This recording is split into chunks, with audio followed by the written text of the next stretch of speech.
Once we're done with these 3 sessions, which the next session next month will conclude, we will go to another, session, another series, which will be on discipline, because we see that there's quite a lot that is happening within the public service space in the area of discipline. And let me let you know that one of the reasons why we chose these topics, the first one for last month, which was on emotional intelligence, and this one on synergy and team, we have noticed for some time that there's a lot of this connection between ministries and the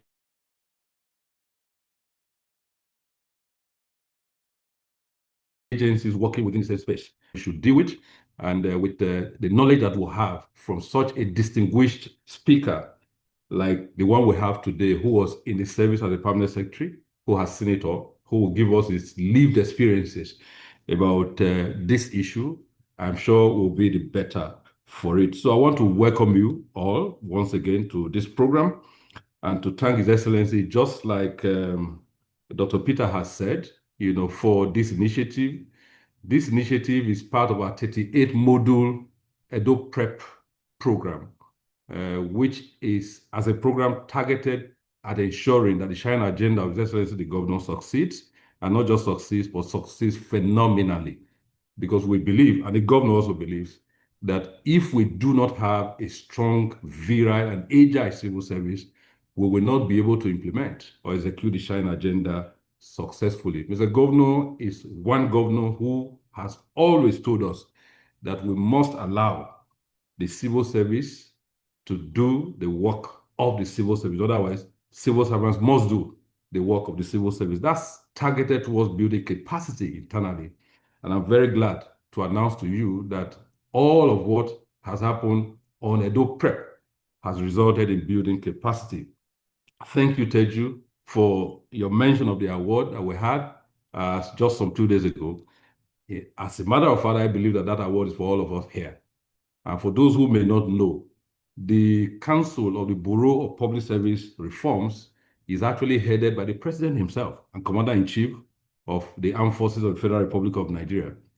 And the Bureau works directly under the supervision of the Secretary to the Government of the Federation. So that achievement is no mean feat, and it is for all of you. So without so much more ado, let me once again join those who have spoken, Teju and Dr. Sage, to welcome you to this program, and hope and expect that this program will not just be a waste of time for 1 hour, but will help us grow and develop as a service so that we can do our job a lot more, a lot better. So thank you. As I hand it over back to Teju, thank you, and God bless you. Thank you so much, sir. Thank you very much, sir. Civil servants must do the work of civil servants. Thank you, sir, for always inspiring us. Thank you for always believing in all the civil and public servants. Thank you so much, sir. So very quickly, we shall proceed to the keynote presentation, and the topic is unlocking productivity through teamwork and synergy. Distinguished ladies and gentlemen, meet our resource person, Mr. Ojo Akinlonge. Thank you.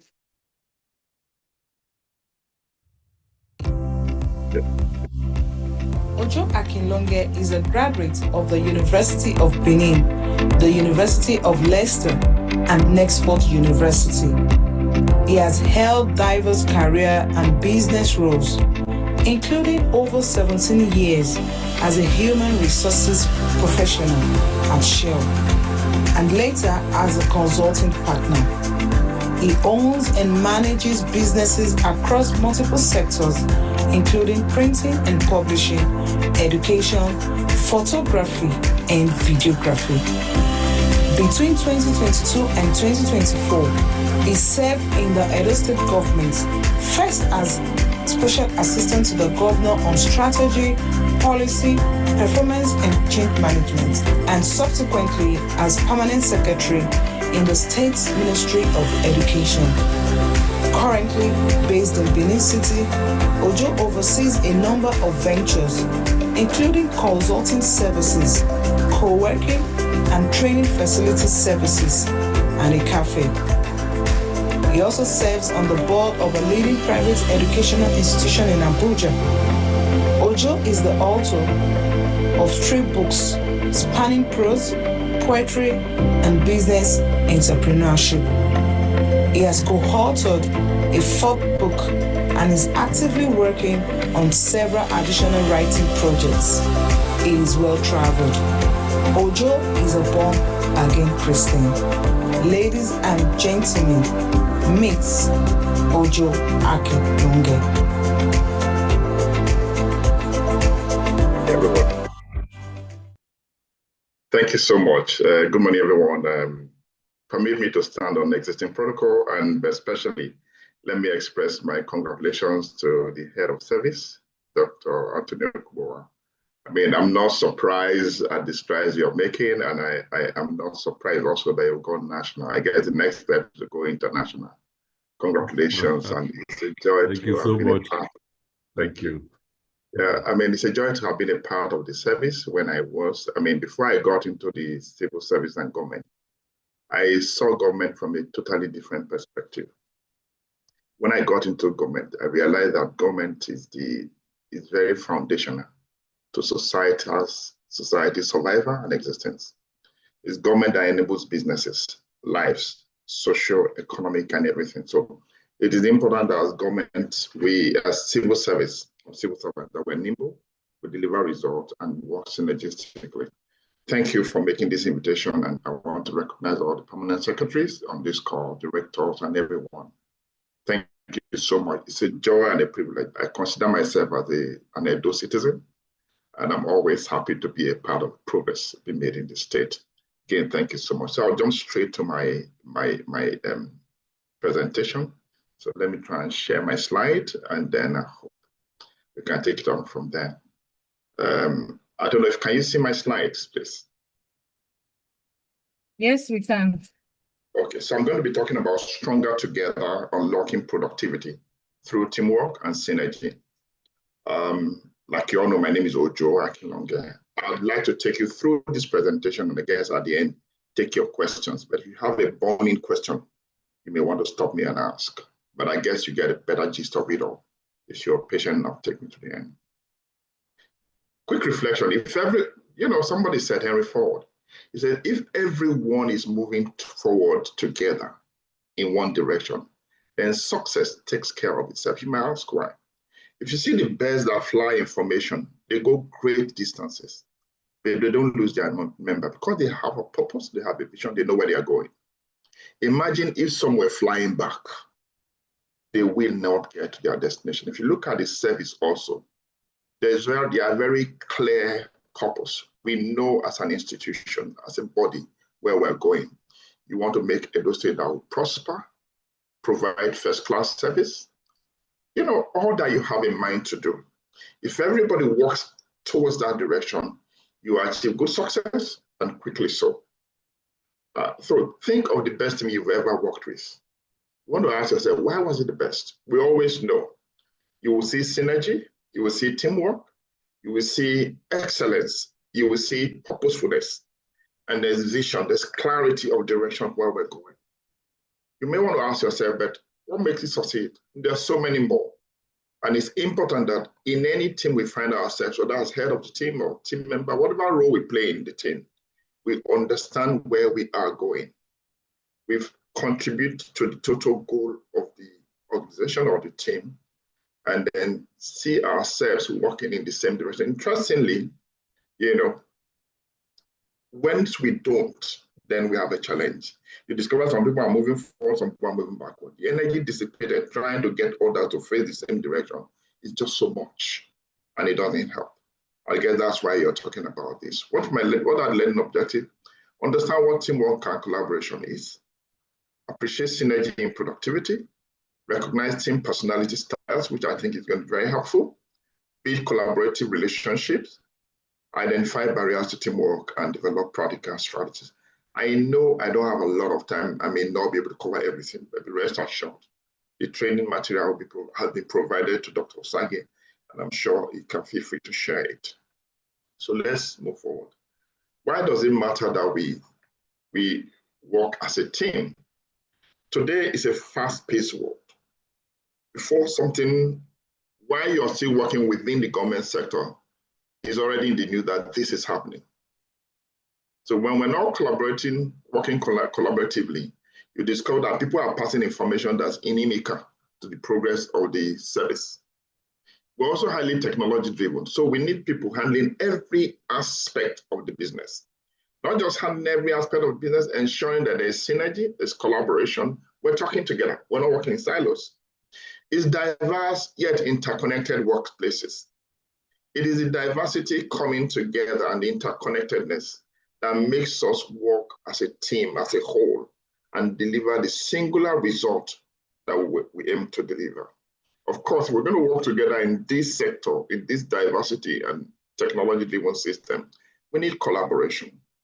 Because if I'm working individually and I'm not talking to Mr. A or Mr. B or Mr. C, as the case may be, I can seemingly be making progress, but the progress is not taking us as an entity anywhere. Imagine somebody can say, oh, the health sector in Edo State Civil Service, wow, yet there are no roads. Or those in managing the administration are very lax. Then we have a problem with that. So we must work collaboratively. No individual has all the answers. And it's important that we know that, especially in this day and age where we have so much micro bits of work systems, and each one specializing in one area, but all that coming together is why we need to work as a team, and why teamwork matters. Let's just go back to the system theory. I'm sure a number of you have heard of this.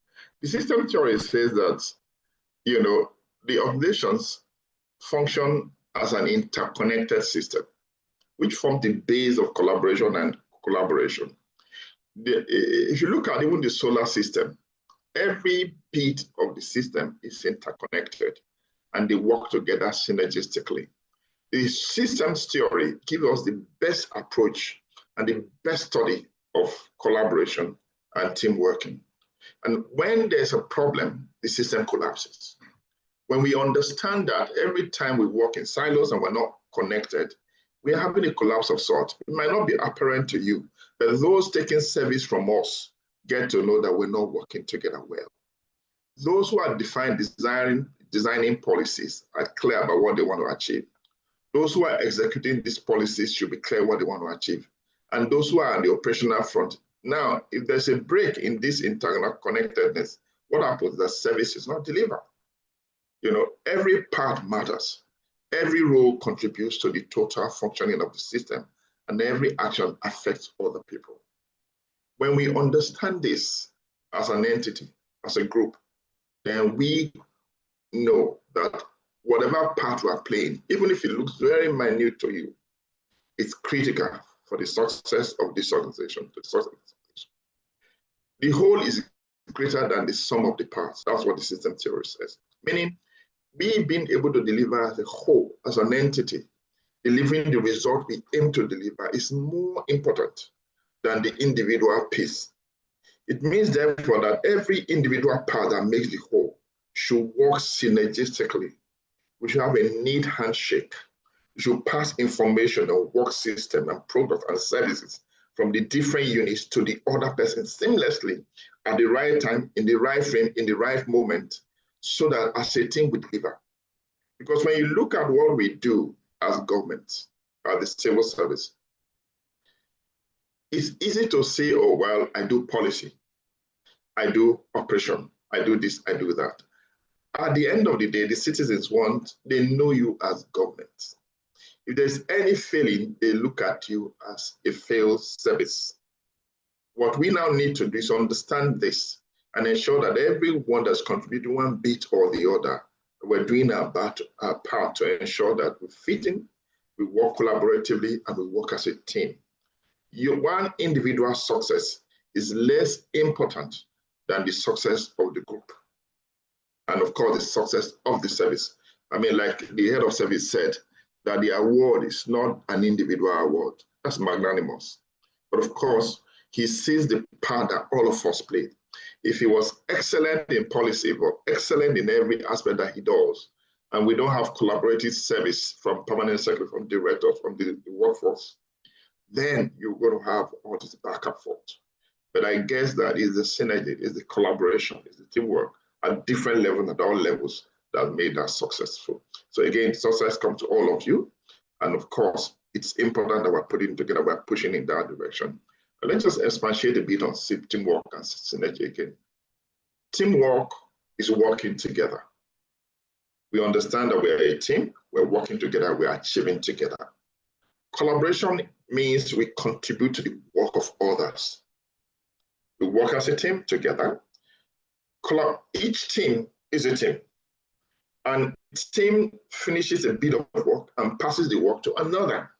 If I take, let's say, health service, for instance, you have those who are designing policies.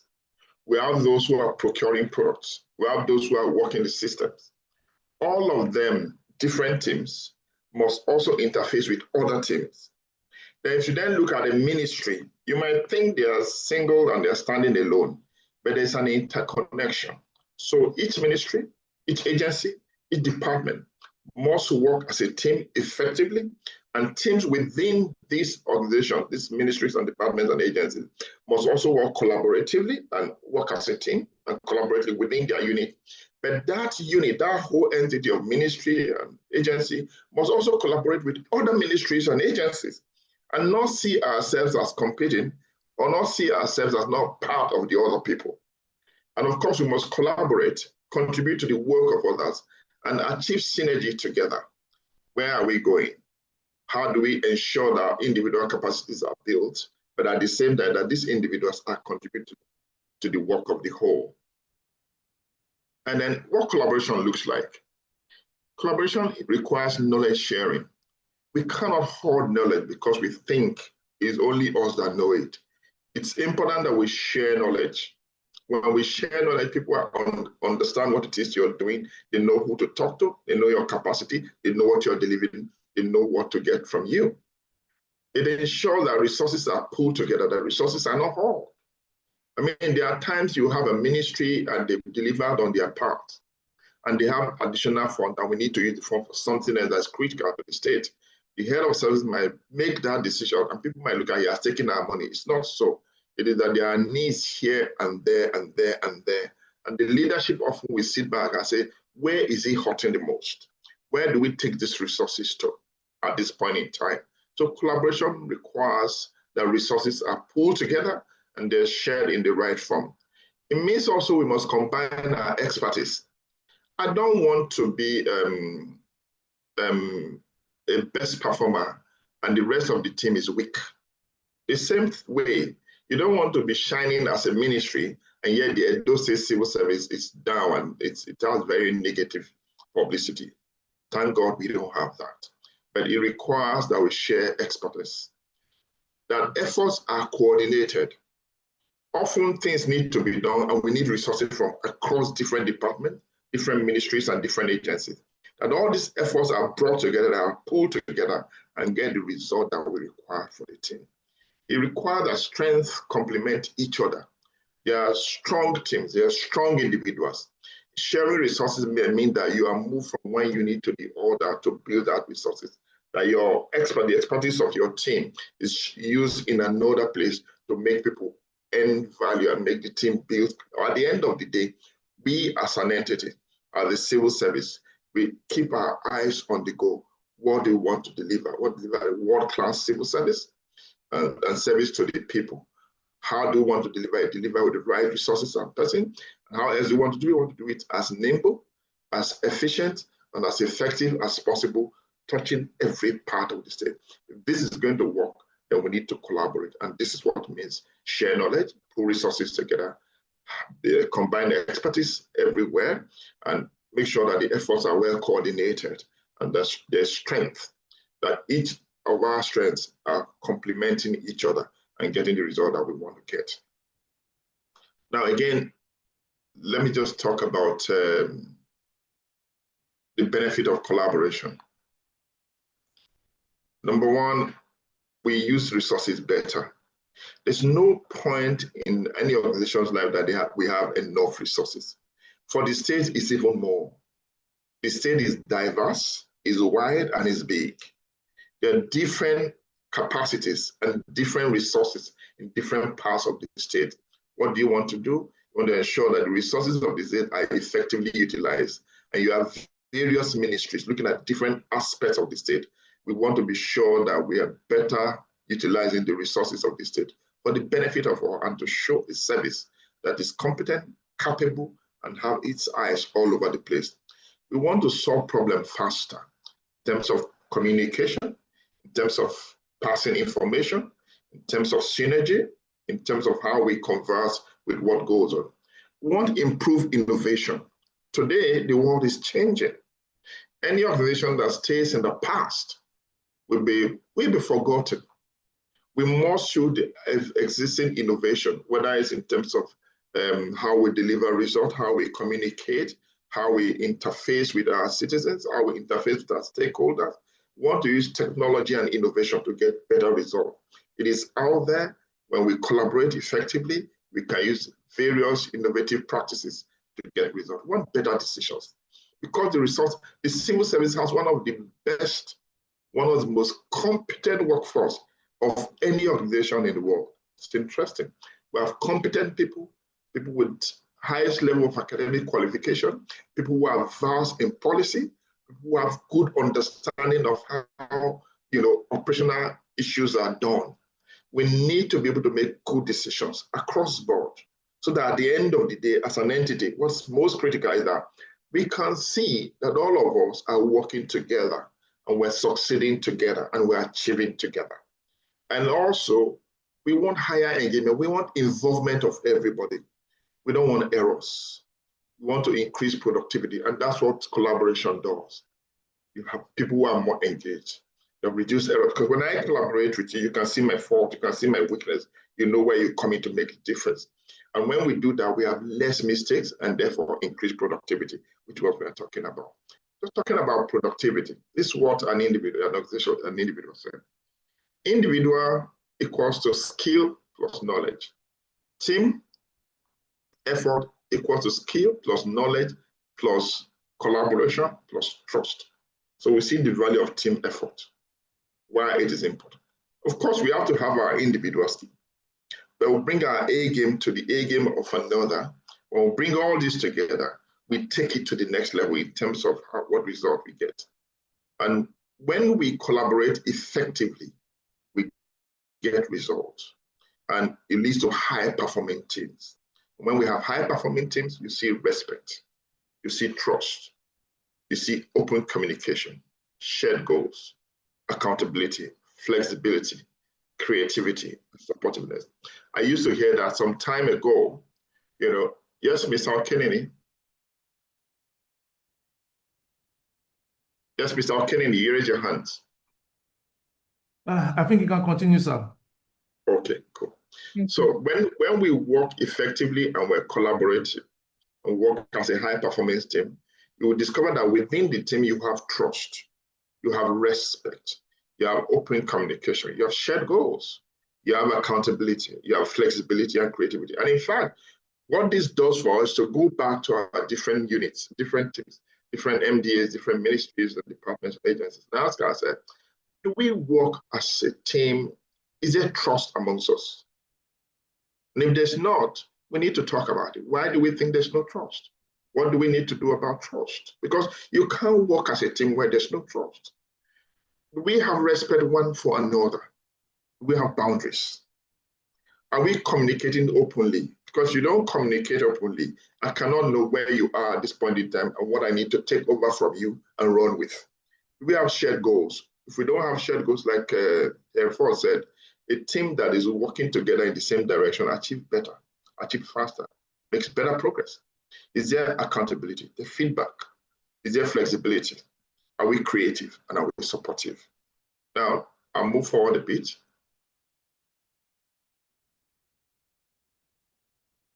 Sorry. Now, because we've talked about this, I want to share with you the personalities in teams. And why this is important is that we shouldn't go work in a team and assume that we must all be alike. No. Part of what happens in a team is that we're able to harness our various energies, bring this specific distinctive capacities and features of the team members to work better for us. And you're going to see how it works. And we're saying we have drivers within the team, you have thinkers within the team, we have people who are expressive, and we have people who are friendly. Now, the role of the team leader, and of course the team as a whole, is to ensure that we recognize who is doing what, ensure that we pull all these resources and energies together to make us work better. Now, who is the driver? The driver is result-oriented. Is the kind of person that say, can we guys, hey guys, let's move forward. Let's get results. Let's move forward. They're mostly decisive. Hey guys, we say we're going to point A. What do we need to do to get to point A? Often they are competitive. So they want to achieve for the team and ensure that the team is at the top of its game. They're action focused. What do we need to do per time? And they drive for performance. We have these kind of people. It's good. And we can use this kind of energies and effort and approach to get results. And when we balance this with a thinker doesn't want to run into results without thinking it through. Often analytical. Why are we doing it? What are we going to achieve with this? Is this the best way to go about it? Should we be doing that this time? What resources do we need? They think, so they balance the work of the driver. They're also logical. What is the business process? What procedures do we follow? Do we have standard operating processes? Are we following through? What about legal issues? They're also detail-oriented. Have we done this? Have we done that? Have we crossed the T's? Have we done the I's? And they're methodical. And they ensure quality. Again, the thing about this kind of people is that they can tend to be focused on so much analysis. That's where you need the driver. So it doesn't allow us to be focused on analysis paralysis, but understand that after analyzing, we need to get results anyway. But ensuring that this analysis provides us input to know how to move forward. Then we have those who are expressive, they are creative, they're enthusiastic. We need this kind of people because they give us different aspects of the work process, how we can do it better, how we can do it differently. They're energetic. They're never discouraged. They are persuasive. They generate ideas. They have 1,001 ideas. When this is not working, what about this? This is not, what about that? This is not about that. But then they're creative. They look at different aspects of the system. What can be done here? What can be done there? And they drive people. They are persuasive. We can do it. So in terms of encouragement, they're the one that will tell you, hey man, guys, let's get going. We're going to get results. I think we'll get somewhere. And then we have the friendly ones. Now, often we're trying to get results, and it's discouraging when result doesn't come. You need somebody who will tell you, it's okay, we can do it, let's keep trying. So friends are the people who have friend nature in the team. They are supportive, they're cooperative. Often they are patient because it's not easy to be friendly. You know, they are relationship focused. These are the kind of people that you need to work with other teams, to get information from other teams, to build synergy across teams and synergies within teams, to understand why some guys are not, behaving the way they ought to behave and what we need to do to them or do for them to make it work. They build harmony. They know that A is doing A excellently, B is doing this excellently, and we need to put all this together. So when you have this kind of team members within the team, the importance of this is that we require everybody in different measure. The team lead needs to be able to identify who is who within the team and ensure that we push them, we build their capacity to play this role effectively so that we can get the kind of result that we need as a team. When you combine all these four energies together, what it does for you as a team is that you get a lot of results. Not just results, you create synergy, less conflict within the team, better communication within the team. Okay. And then, so what we need to ask ourselves, what do I think I am within the team? Now, these four different personality characters doesn't mean that they are cast in stone. Sometimes you have a bit of a driver and a bit of a thinker, some level of expression and some bit of friendship. Okay, so you might also see a very big thinker who also have energy to drive and who is also friendly. So again, what you don't want to do is to conclude that any aspect that you think you might be, that is what you are.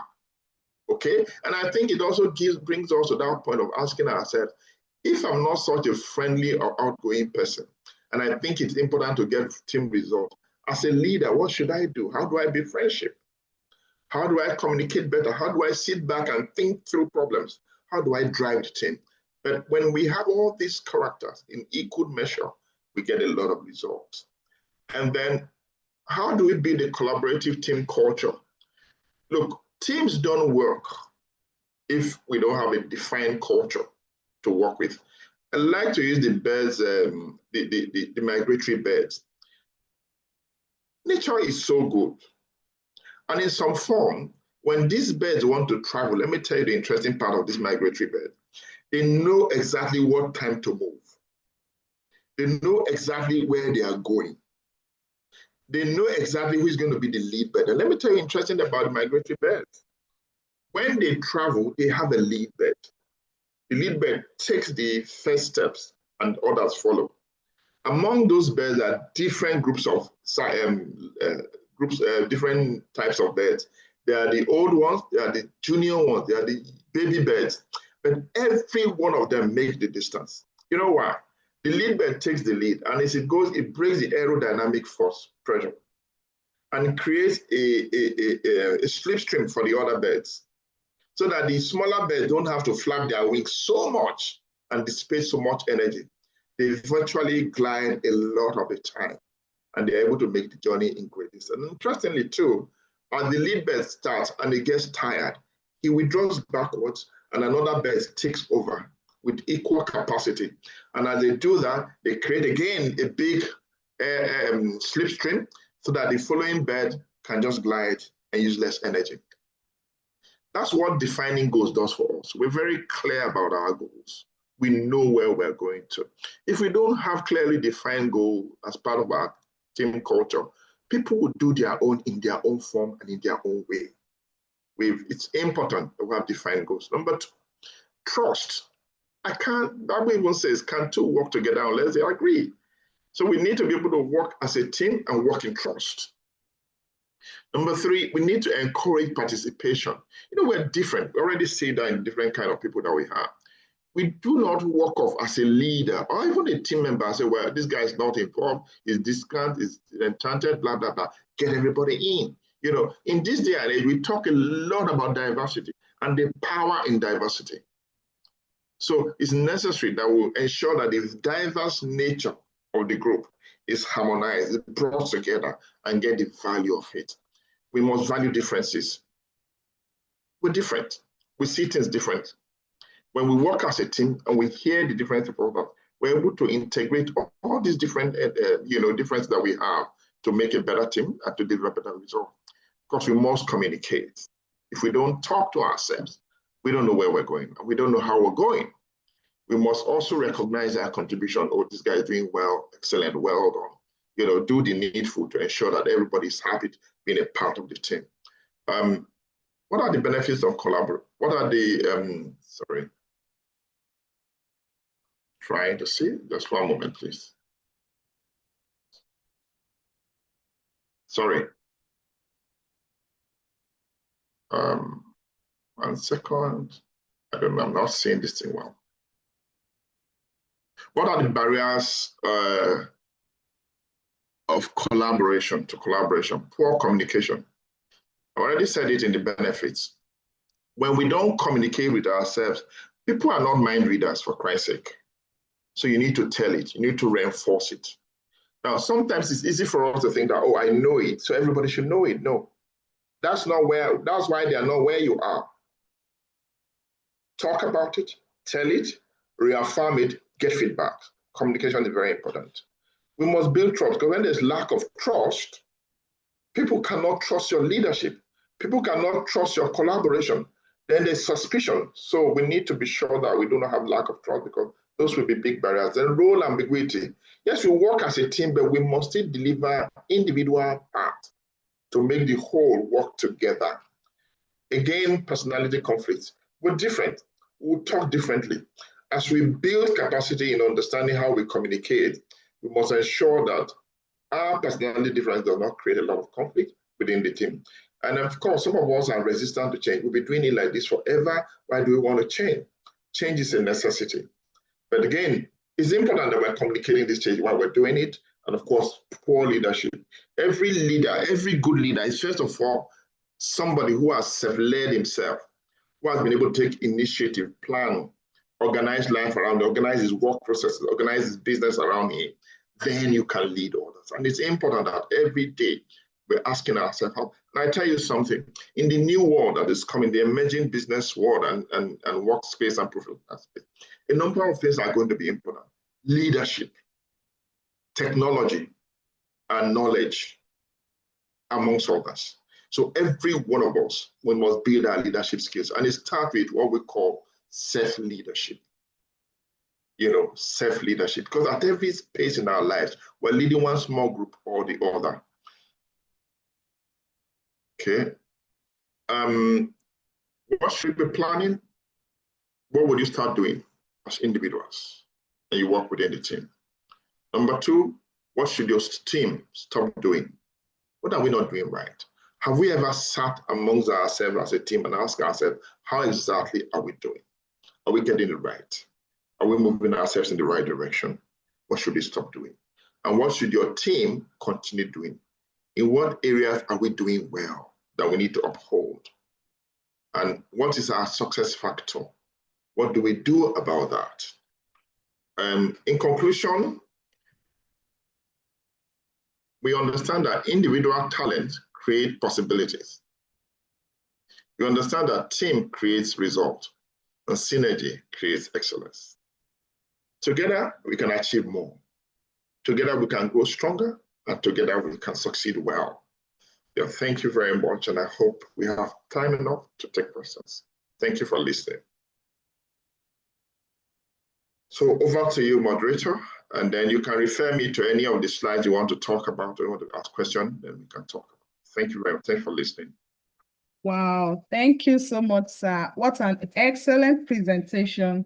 Thank you for sharing and providing us with valuable takeaways. Thank you so much, sir. So for me, my take home is no individual knows it all. No individual has it all.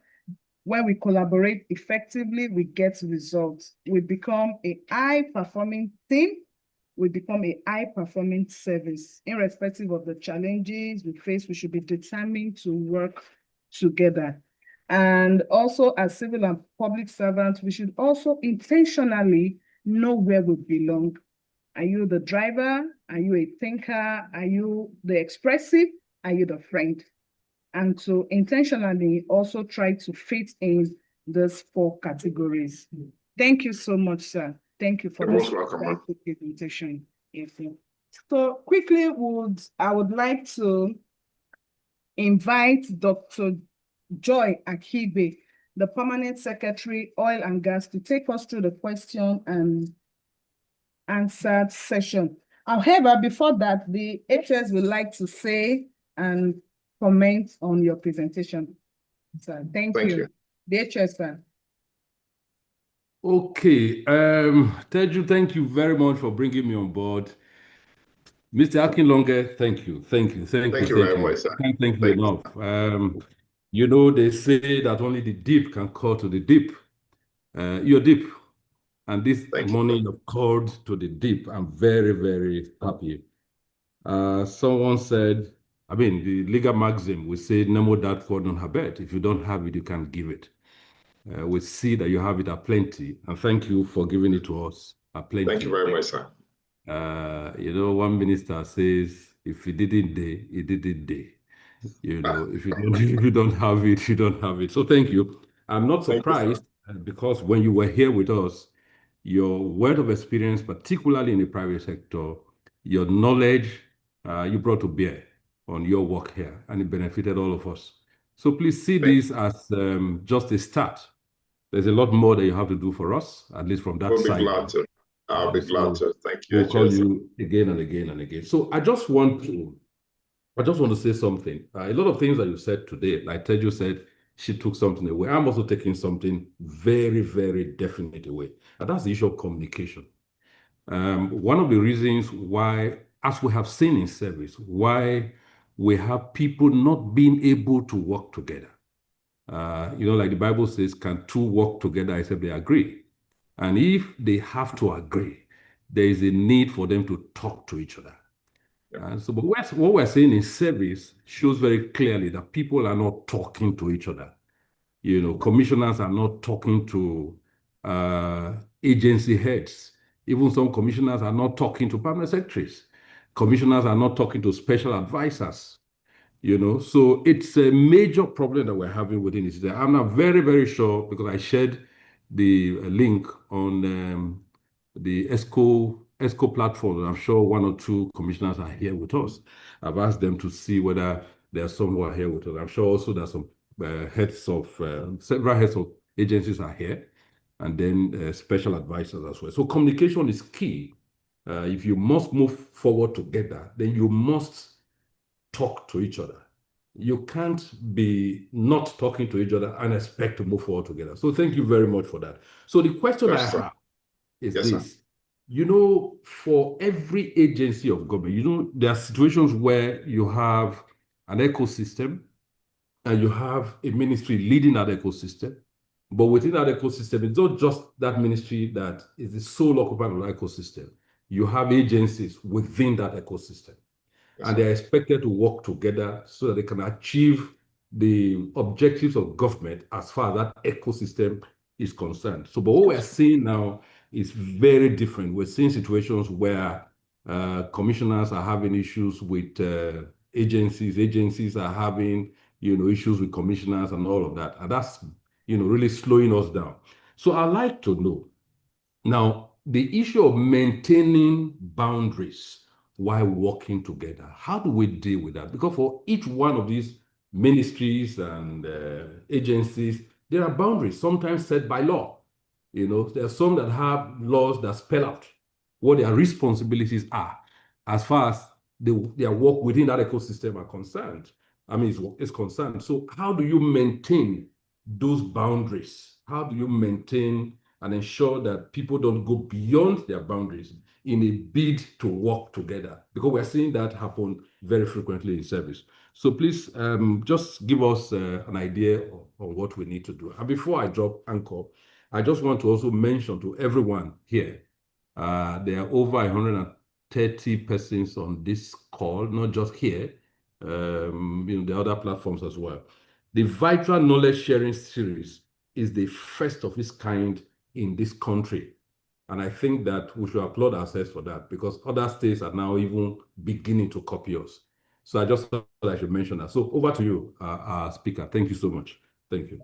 Head of service. When we work together, if you recall, one of the things we did again and again and again is actually reviewing the structure of the organization, of the establishment.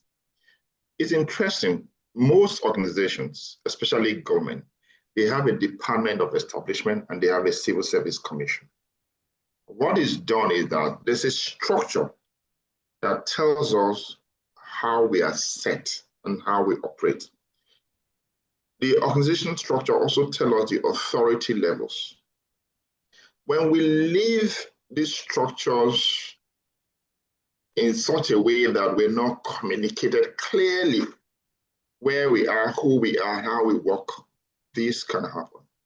And so for me, one of the things that must happen, especially when you have change of government, is to be clear with having clarity from the head of government, which is the governor.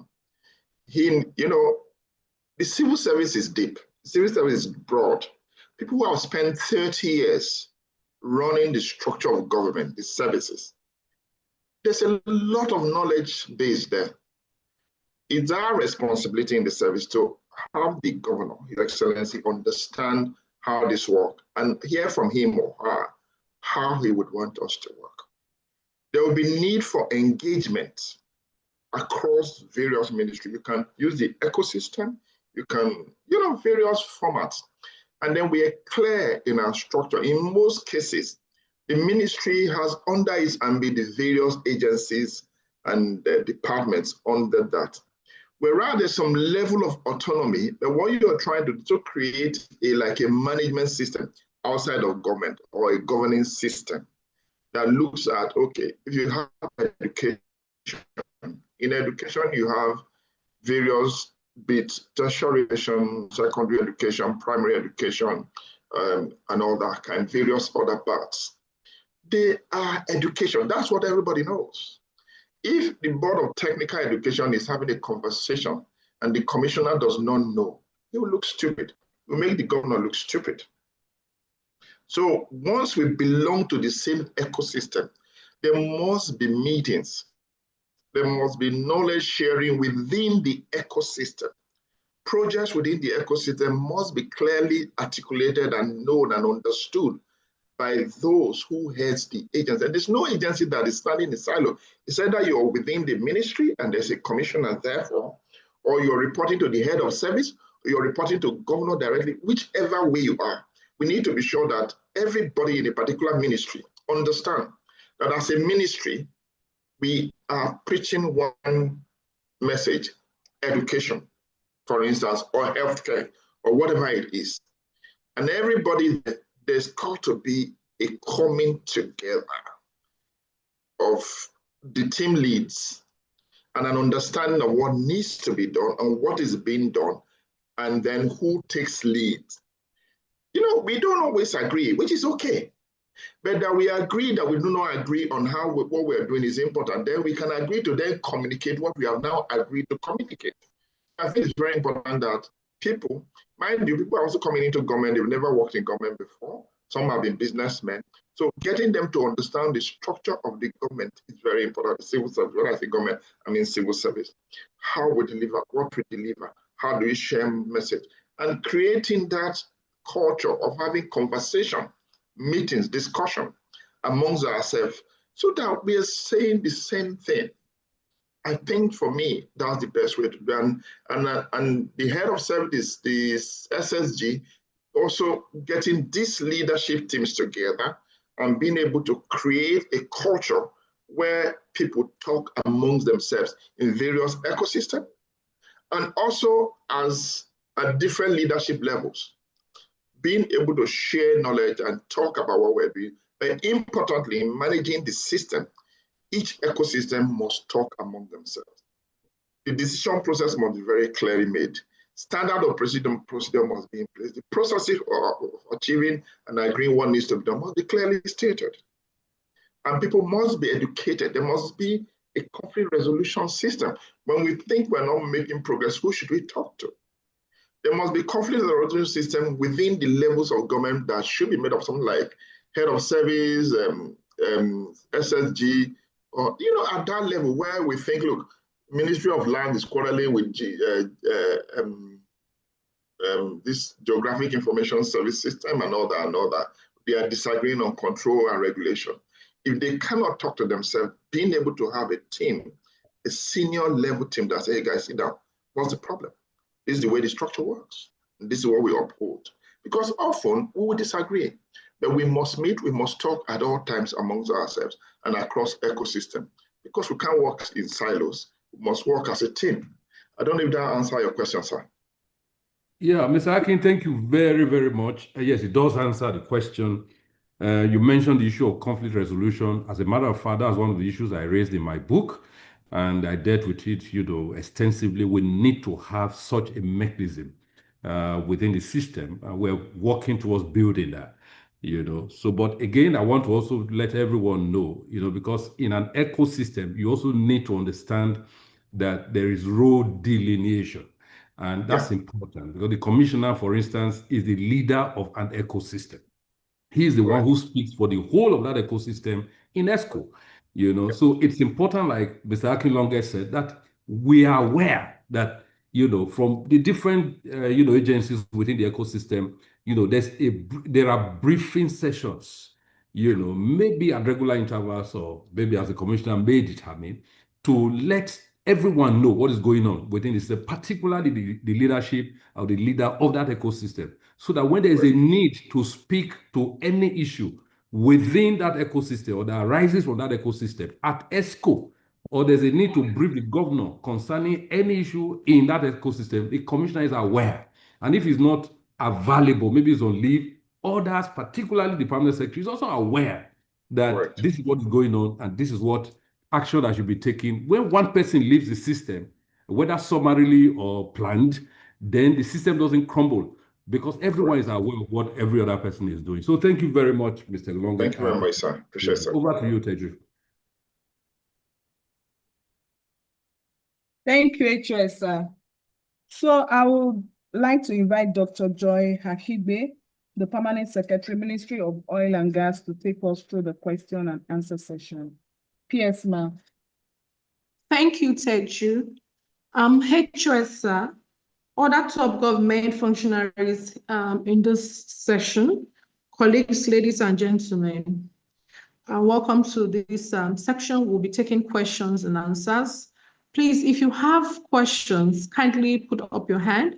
You can also drop your questions on the chat, then I'll read them out. But if you're ready to ask directly, please put up your hand and you'll be recognized. Mr. Ojo, thank you very much for the well-researched lecture. Yeah, thank you, sir. I saw Bashir, your hand was up before. Are you ready to take your question now, Bashir? Good morning, the head of service, the speaker. Kudos to you. I really enjoyed your training this morning. My peers, my colleague as well. Good morning. Yes, I'll be very brief. During your training, you made mention of high performance team. You list out some traits that this team must have. And I want you to also look at growth mindset and emotional intelligence, because according to Carol Dweck, I don't want to talk extensively on Carol Dweck when he talks about growth mindset. I can help in understanding this team member, each of these team members, also understanding using emotional intelligence to understand each and every one of them emotions so that you can manage, each and every member of the team can manage themselves to achieve results. So just explain how emotional intelligence and growth mindset can play a role in forming a formidable team to achieve results. Thank you, sir. Thank you very much. So there's something we do in my space, in my place here. We do what we call leadership development through self-leadership. Now, I believe, and my firm belief is that every one of us were entrusted with the opportunity to lead and also to follow. Now, you cannot effectively lead or even follow if you have not learned how to self-lead yourself. In other words, how do I lead a group when I don't plan my life and I don't plan my system? How do I lead when I don't understand my emotions and myself? And part of what self-leadership does is to teach you emotional intelligence. I'm talking with you. You know, some people will say to you, that's the way I am, take me as I am. That's the way you are, that's the way you were. You now need, if you think this way you are, people are complaining about it. You need to develop yourself past that level and begin to understand people, learn how to communicate, learn how to respect other people, learn how to build trust, learn how to be accountable. Like we say, flexibility and creativity is also critical.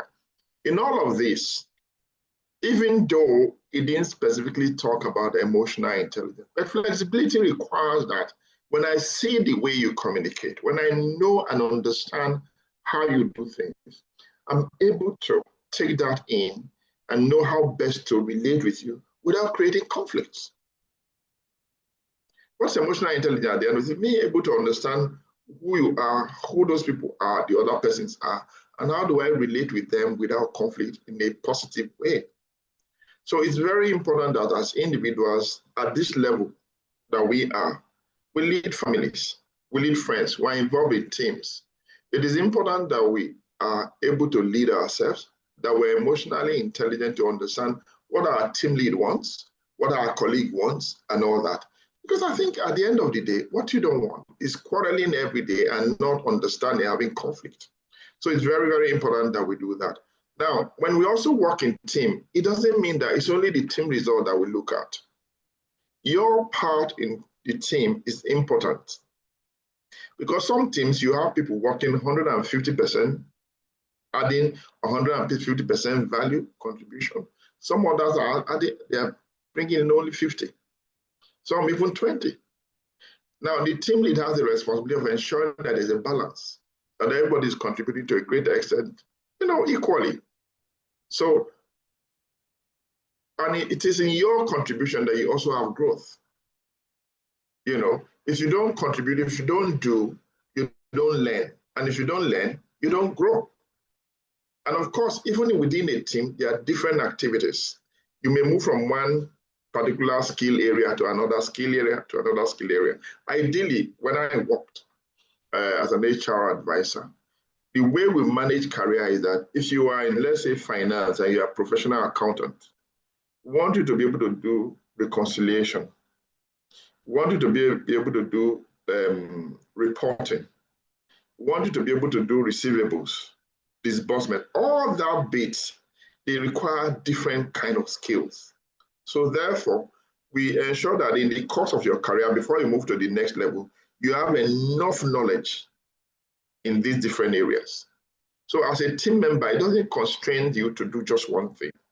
You actually do various things in the course of your time in the team. So when you're going to the next level, role or leadership, you have a good overview of the work in that team.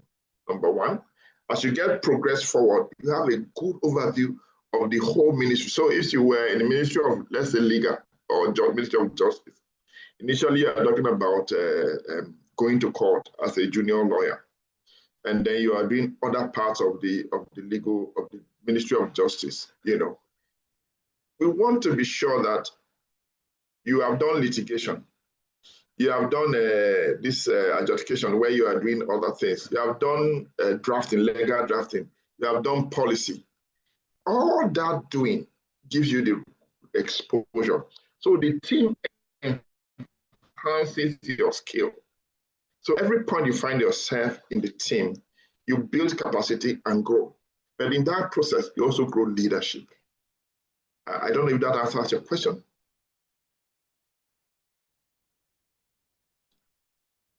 Mr. Bashir? Thank you so much, Mr. Akin. Thank you. I think it does answer the question, even though it's left for him to actually, answer. But I think it does. P.S. Joy, you're muted. Is your tough?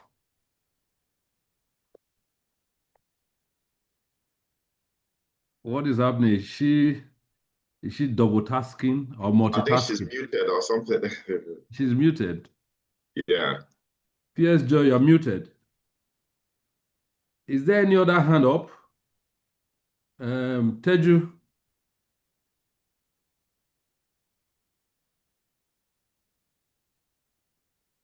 Hello? Hello, HOS, can you hear me? Hello, Yeah, I can hear sir. you. Yes. Okay, there are some hands up now. Jude Ogbefun. Okay, Jude Ogbefun. Okay, sorry, sir. I don't know if you can hear me now. We can hear you. Yes, ma'am, we can hear you now, ma'am. Okay, why Jude is coming on if it's not ready? I'm ready. Okay, I'm ready. thank you. There is a question on the chat. How I'm should ready. leaders handle a top performer who refuses to share knowledge because they want to remain irreplaceable? Mr. Ojo. Okay, thank you very much. So for me, first of all, I think leaders must be able to show leadership, because when we have responsibility of leadership, it's a responsibility. And leadership comes with encouragement, empathy, and consequences. So for me, sometimes individuals need to mentor and coach other people. And we can make it a part of his or her duty to coach and build capacity for junior ones that are below him. You cannot therefore be said to be a high performer if you're not building capacity of those behind you. That's number one. Number two also, people need to be able to see what is the need for them. that, look, if you stay this way, you're going to stay here for a long time without progression. Because if we can't move you. So making them also understand the value in sharing knowledge and what it does for them, so that they can willingly and joyfully share the knowledge. Number two, you can also move them away from that bit. You know, there's also, we learn and we struggle sometimes. The so-called high performer didn't get there in one day.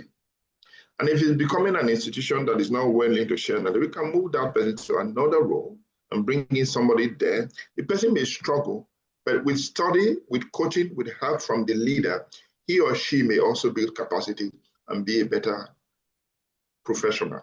But I think the leader has a responsibility for advising, counseling, and insisting, and actually creating job responsibility and task responsibility for the so-called high performer.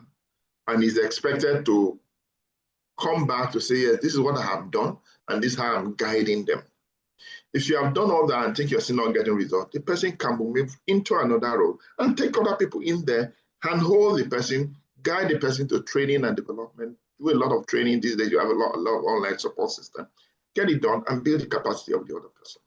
You know, but then I won't think you're a good performer if you can't train others behind you, and they need to know that.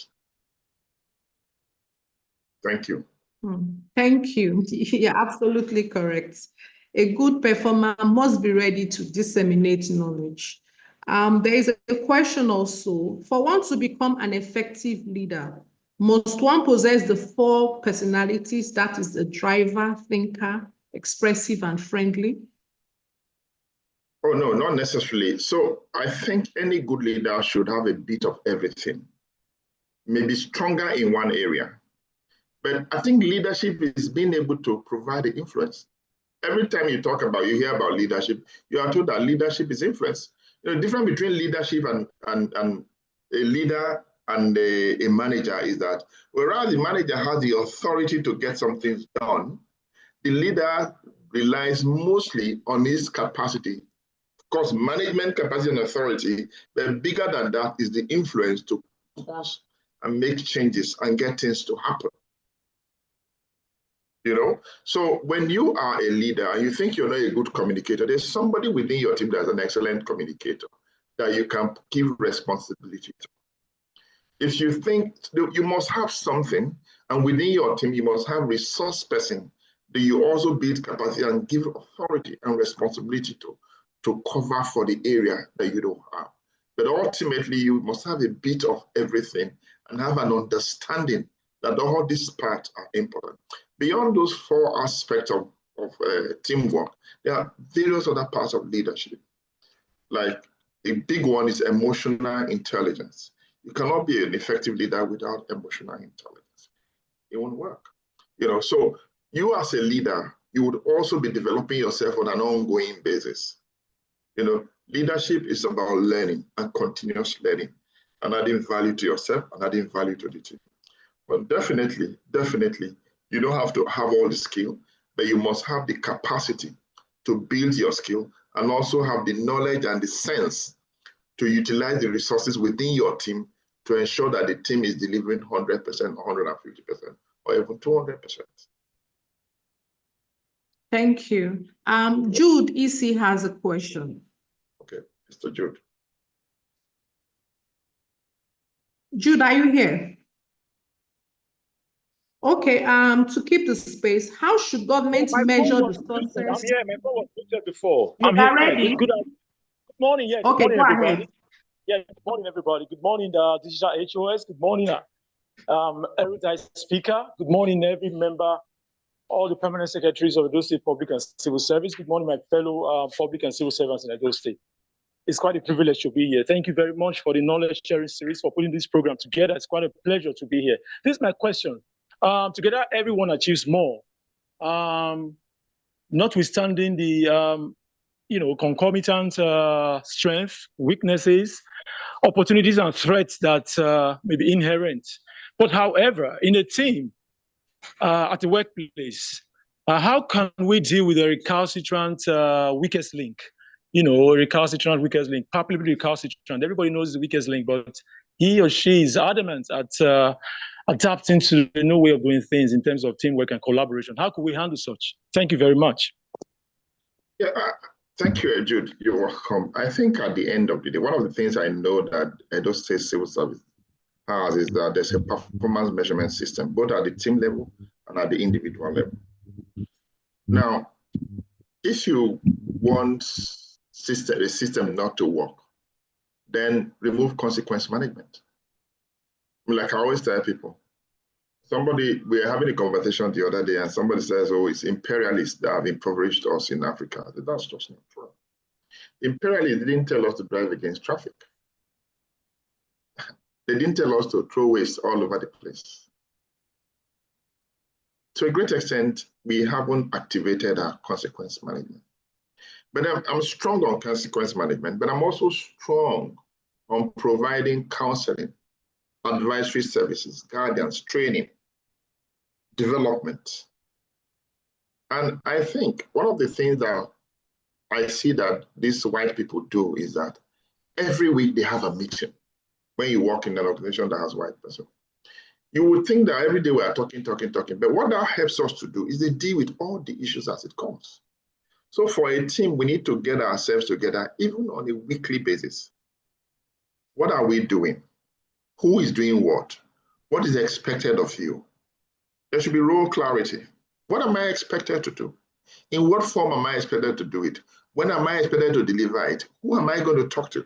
Which resources are available to me? What accountabilities are expected of me? We must do it. We must document it.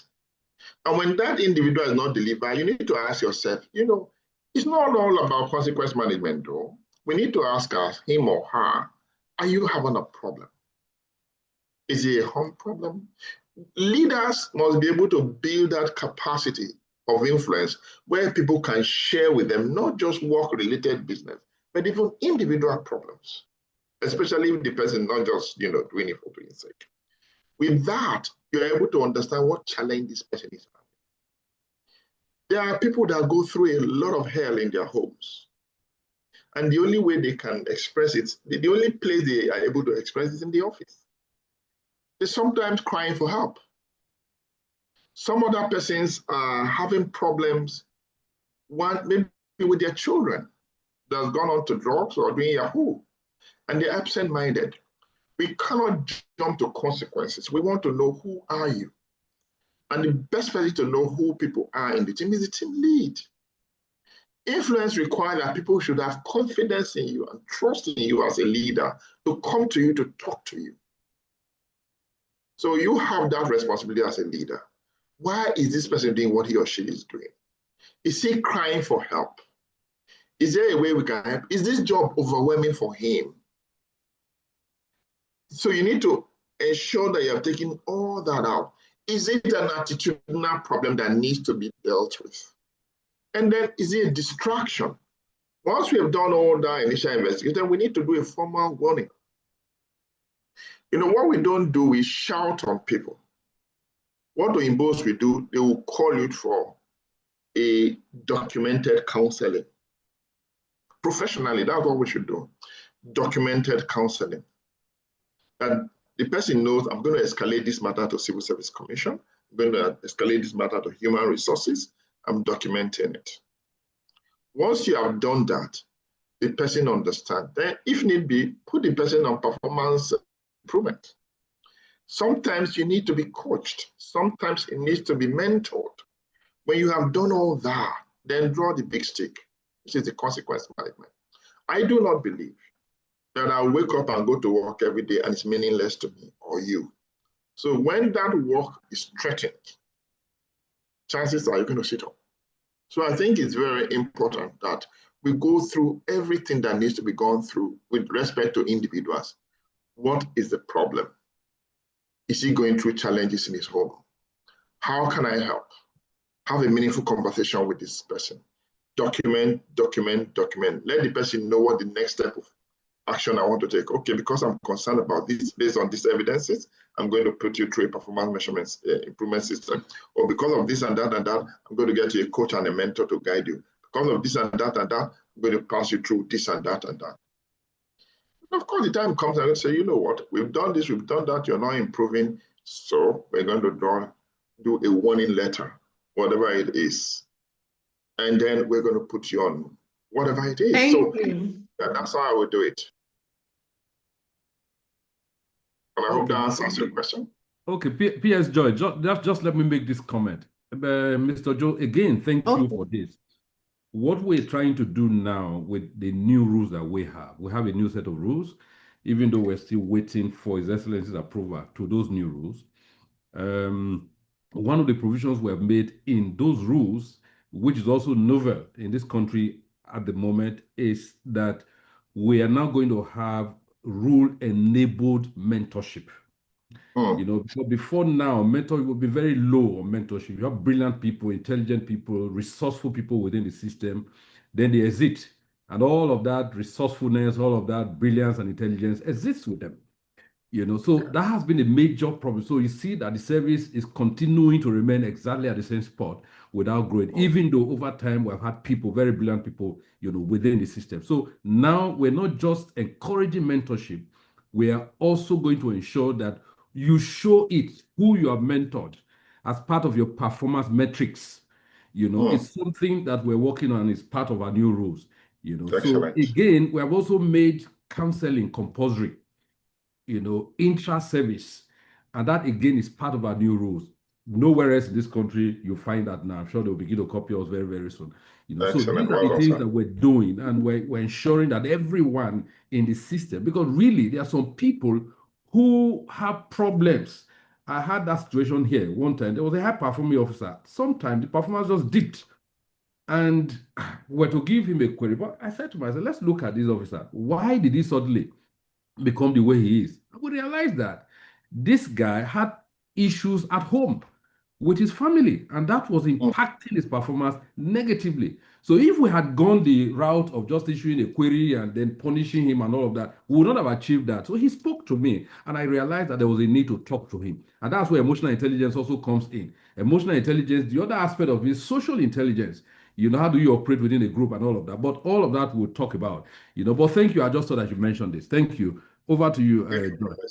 Thank you, HS, sir. Thank you very much. Mr. Ojo, one of us wants to find out what steps can you take to earn trust in your MDA or organization that has decided or refused to trust you? Yeah, I mean, that's interesting. I refuse to trust you. That is very interesting. I mean, look, for me, trust doesn't happen in a day. It doesn't. You know, and then interestingly, if you follow some of the things we talk about, high performance team, take it as an individual, right? Show respect to the people you work with. Respect is not just saying good morning and all that. In your own way, in the way that you can show them respect, number one. Communicate openly and stick to it. If for any reason the things you have committed to do, you can't do it, you need to go back and say, look, you know, I said this, I failed, I'm sorry, I'm going to redo it. You must have shared goals. This is what we want to achieve, and this is what we want to do. And when it happens, make sure that everybody feels a sense of we did it together. Number 4 is accountability. You know, show yourself as an accountable party. And then people can trust on you and can lay their lives with you. You know, we hear this story often about a soldier and a friend who were at the battlefront, and he saw that his friend was mortally wounded. In his mind, he thought that the man is almost dead. But then there were hails of bullets flying left, right, and center. But he said to himself, even if he's dead, I want to pull his body out of there. He went back, he met the guy who was on the throes of death, and the guy opened his eye and looked at him, said, I knew you would come. That's what trust is. That's what accountability is. That's what support is. Look, you don't have to look at whether people will believe you. Do what you need to do and leave it at that. Show support, show interest, be involved in their lives. I have a friend in Abuja who has a big school. He has over 200 staff. He made it as a point of his responsibility that every month he visits 2 staff in their home or 3. He goes to their houses, he eats with them, whatever they provide. The man is a multi-billionaire. He sits down in their house, he hangs around with them for 2 hours or so, provide any food in any form. He eats with them, he talks with them, he asks them about their family. So we now need to begin to know, who are we working with? When you do that, trust comes. But it won't come in a day. Sometimes we are so big. Somebody's getting married, we send them big money, but we're not there. Sometimes they lost somebody, we're not there. Sometimes we are so procedural with people. Emotional intelligence requires us to know how best we can make this person happy. I know of another organization, he knows the birthday of everybody in his team. And what does he do? On their birthday, he gets a personal gift. These gifts are not big money, just a tiny something. A box of chocolates, a bottle of wine. He celebrates them. So building trust will require doing a lot of things. People will be cynical, I can tell you that, but keep at it. That's what I think you must do. You see, when you elevate people, they don't have a choice but to also elevate you. But we must reach to them. We must consistently do it. We must be committed to doing it. We must do it if we want. Thank you. Thank you so much. Yes. Sorry. So we're going to be rounding up shortly. Yes, Joy. Sorry, just a minute. Yes, sir. Yes, sir. Mr. Akin, again, thank you very much. Some of these things that you have mentioned are very crucial, to ensure that we're able to build a synergy, build, collaborative work and all of that. You spoke about someone who has about 200 staff, visiting, ensuring that he visits everyone, one after the other. So I like to tell our people here, you will see me soon in your household. But you spoke also about the birthdays of people. That's what we have actually just decided. Akenzo is here. That's a whole lot. You don't have 200 staff, you have thousands of staff. No, don't worry, we'll do it one at a time. So Akenzo will easily confirm that we have now decided that the birthday of every officer in government we want to know. Correct. Even if it's not as much as us visiting you, perhaps we can send you a message to appreciate you for all the work that you're doing, supporting the team. Excellent. Okay, but that aside, the issue of trust, because that's the question. Why has the MDA refused to trust you? Why has everybody refused to trust you? Sometimes we need to leave the telescope aside and use the mirror. I like that to sink. Many times we are using the telescope, looking at others. We're not seeing ourselves. So we need to take the telescope aside and take the mirror and look in the mirror and see what is wrong. Because everybody cannot be complaining about you. There must be something wrong with you. So unless and until you make that decision to say, let me look at myself, are there things that I'm doing that the group is unhappy about? Until you get to that point, again, that's a part of emotional intelligence. Until you get to that point where you can really take care of yourself and say, oh, well, maybe this thing that I'm doing wrongly is what is annoying the group. And that's why they are responding to me the way they are responding. If you change your attitude, because what you give is actually what you get. They say what you sow is what you reap. But many times what you reap is much more than what you sow, because you sow a seed of orange. What you reap is not just a seed, though. It is a whole tree with hundreds of fruits during the lifetime of that tree and thousands of seeds from one single seed that you sow. It is the same with effort. It is the same with love. It is the same with friendship. What you sow always is less than what you reap. So sow what is right. Look at yourself. There are things you're not doing well. Change that, and then you'll see that the response will also change. Thank you. I just thought I should mention that. Thank you. Thank you, Chester. So I'll take about 2 more questions and then we'll be able to move on. One of the questions I have is, how do we overcome the barriers created by age, gender, and ethnicity in building teams within the service? For me, see, we're different. We have different ages, we have different genders, we have different ethnicity. What we need to do as service, which I think the service is doing, is clarity of what people's expectations are, of staff expectation. That's one of the key things that brought us together. We come to work. I need to know what work is expected of me. I need to know that if I do my work, I'll get the right reward. And I need clarity around that. Let's commit to getting that done in the first place. One. Number two, because there are a number of policies, affirmative actions, and what you have in staffing each organization, let's do it. Number three is building leadership of team leads, of ministries and MDAs to have the capacity to get benefits of the different team makeup.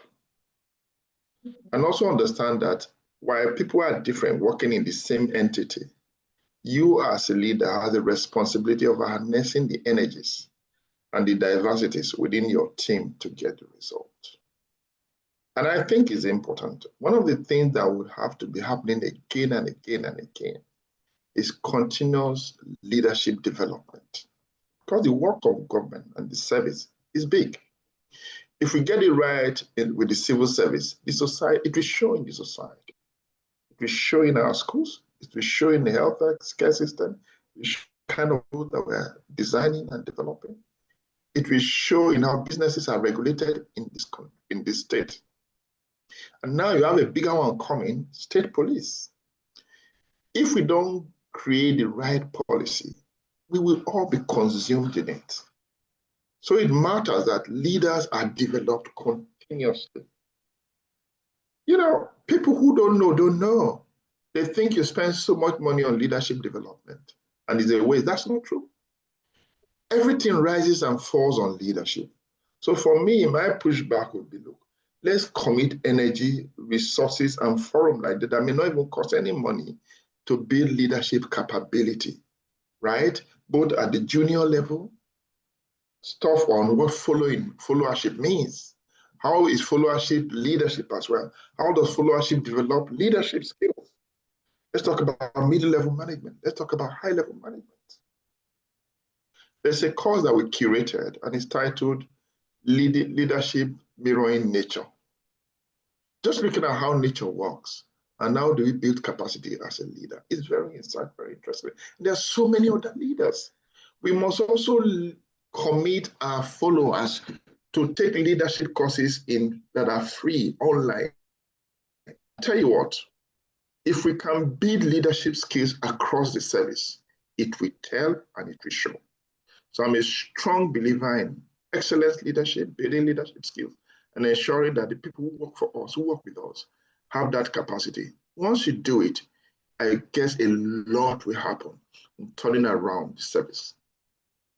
Thank you so much.